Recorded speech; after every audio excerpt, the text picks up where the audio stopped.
अस्सलाम वालेकुम। मेरा नाम डॉक्टर अब्बास है। मैं रहीम मुबारक पॉलीक्लिनिक के बिहाफ पे मालूमाती वीडियोस बनाता हूँ। आज हम डिस्कस करने जा रहे हैं एच पैलोरी के बारे में।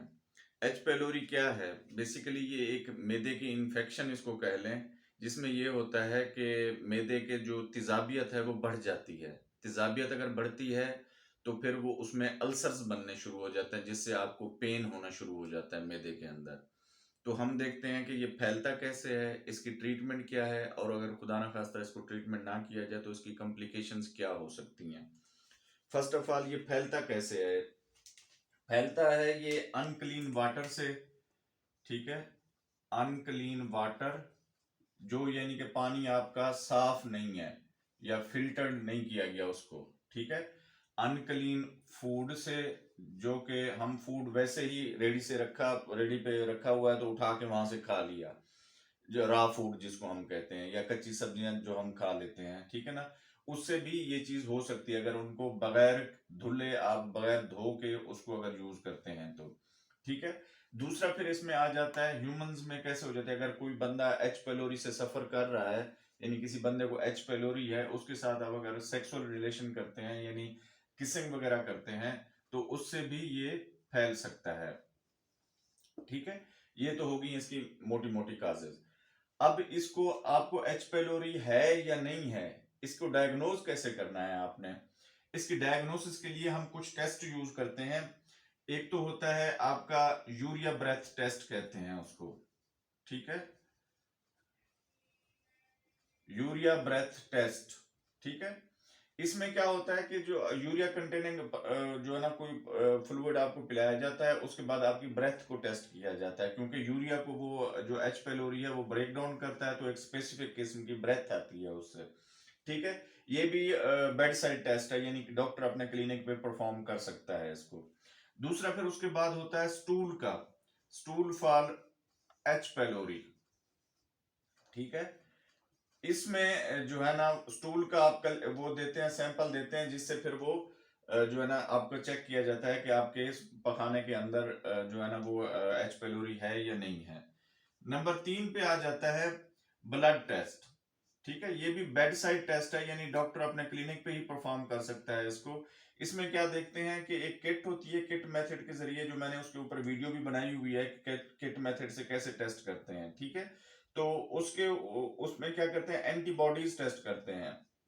ठीक है, एंटीबॉडीज वो चीजें होती हैं जो कि बैक्टीरिया जो एच पाइलोरी है वो मैदे के अंदर जब हो तो वो बॉडी अपना रिस्पांस शो करने के लिए उसके खिलाफ जो अपना कुव्वत मुदाफियत का अमल शो करती है उनको एंटीबॉडीज कहते हैं। ठीक है, एंटीबॉडीज उसमें जो है ना ब्लड के अंदर मौजूद होंगी तो वो जो है ना उस किट के ऊपर आ जाएंगी। ठीक है, ये तो इसकी होगी टेस्टिंग। अब इसकी ट्रीटमेंट क्या है? ट्रीटमेंट ऑप्शन में हमारे पास जो है ना ट्रीटमेंट इसकी थोड़ी सी सख्त है।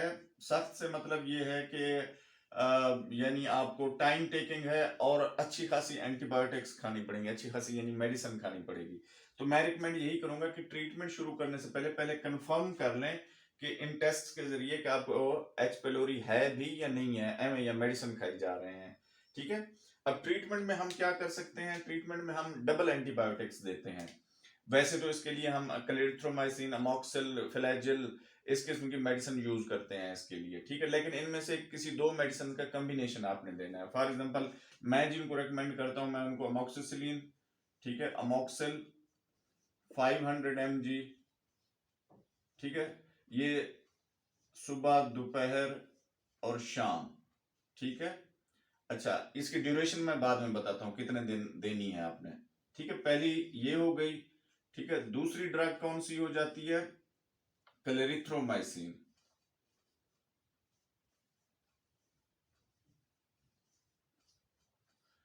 ठीक है, या क्लेरिसिड के नाम से भी ये आती है।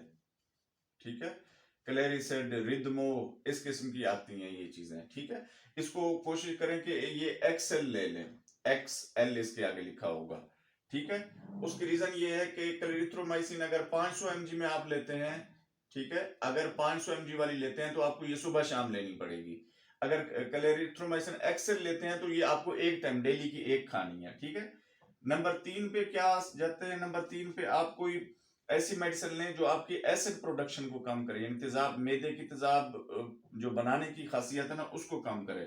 उसके लिए जो है ना आप ले लें राइजिक कैप्सूल, ठीक है, कैप्सूल राइजिक 40 mg ले लें आप। सुबह नाश्ते से पहले इसको यूज करना है आपने, ठीक है। ये वाली खाने के बाद, ये भी खाने के बाद, ये लेकिन नाश्ते से सुबह पहले यूज करना है। इसी तरह अगर एसिड बन रहा है तो उसको कमी करने के लिए जो है ना, या मैदा आपका चूंकि कमजोर हो चुका है, वो इतनी चीजें वो न्यूट्रलाइज करने के लिए एसिड को नहीं कर रहा, तो आप इसमें इसके साथ एक एंटासिड सिरप जैसे गैविस्कॉन है, ठीक है, ये भी ले सकते हैं। इसके 2 चम्मच सुबह दोपहर शाम लेने हैं आपने खाने से पहले, ठीक है, 2 चम्मच सुबह दोपहर शाम।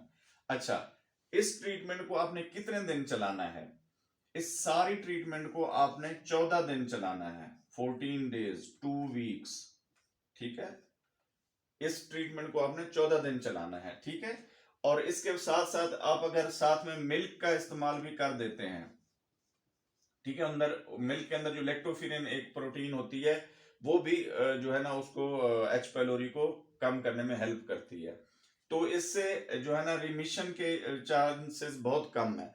रिमिशन ये है कि यानी कि दोबारा इन्फेक्शन होने के, या इन्फेक्शन खत्म होगी या नहीं होगी, ठीक है। इसमें अब 90% चांसेस हैं कि बिल्कुल ही आपका इरेडिकेट हो जाएगा जो एच पाइलोरी है, ठीक है। 90% चांसेस हैं इससे खत्म हो जाएगा, लेकिन 10% फेलियर के चांसेस भी होते हैं इसमें। लेकिन जो है ना साथ में मिल्क शुरू करते हैं तो 100% ऑलमोस्ट क्योर रेट इसका हो जाता है। अच्छा, अब अगर इसको ट्रीट नहीं करते आप तो इसकी कॉम्प्लिकेशंस क्या हो सकती हैं? एक चीज आ जाती है माल्टोमा, ठीक है। माल्टोमा ये बेसिकली क्या है? ये मैदे का कैंसर है, ठीक है।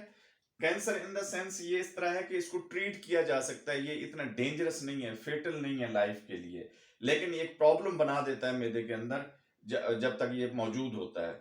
तो इससे बचने के लिए आप जल्दी से जल्दी अपना डायग्नोज कराएं एच पाइलोरी को। अगर आपको सीने में जलन वगैरह रहती है, आपको जो है ना दर्द रहता है यहाँ पे एपिगैस्ट्रियम का, या बिल्कुल सीने के नीचे पेट के ऊपर दरमियान में यहाँ पे दर्द रहता है, तो आपको अल्सर्स हैं, और अल्सर जब आपको हैं, डॉक्टर डायग्नोज कर दे कि अल्सर्स हैं, तब आपको ये वाले टेस्ट कराने चाहिए। मैं आपको एक चीज क्लियर बता दूं, अल्सर जो हैं वो मैदे के अल्ट्रासाउंड के ऊपर नजर बिल्कुल नहीं आते। जो भी आपसे बोलता है वो झूठ बोलता है, ठीक है। अल्सर्स मैदे के अल्ट्रासाउंड पे नजर नहीं आते, उसके लिए स्पेशल एंडोस्कोपी या गैस्ट्रोस्कोपी जिसको कहते हैं वो करनी पड़ती है, ठीक है। और दूसरा उसके लिए आप कौन से अपने ब्लड टेस्ट करा सकते हैं अगर एच पाइलोरी को जानना चाहते हैं तो। उम्मीद है ये मालूमाती वीडियो आपको पसंद आई होगी। हमारे चैनल को लाइक, सब्सक्राइब और दोस्तों के साथ शेयर जरूर कीजिएगा। शुक्रिया।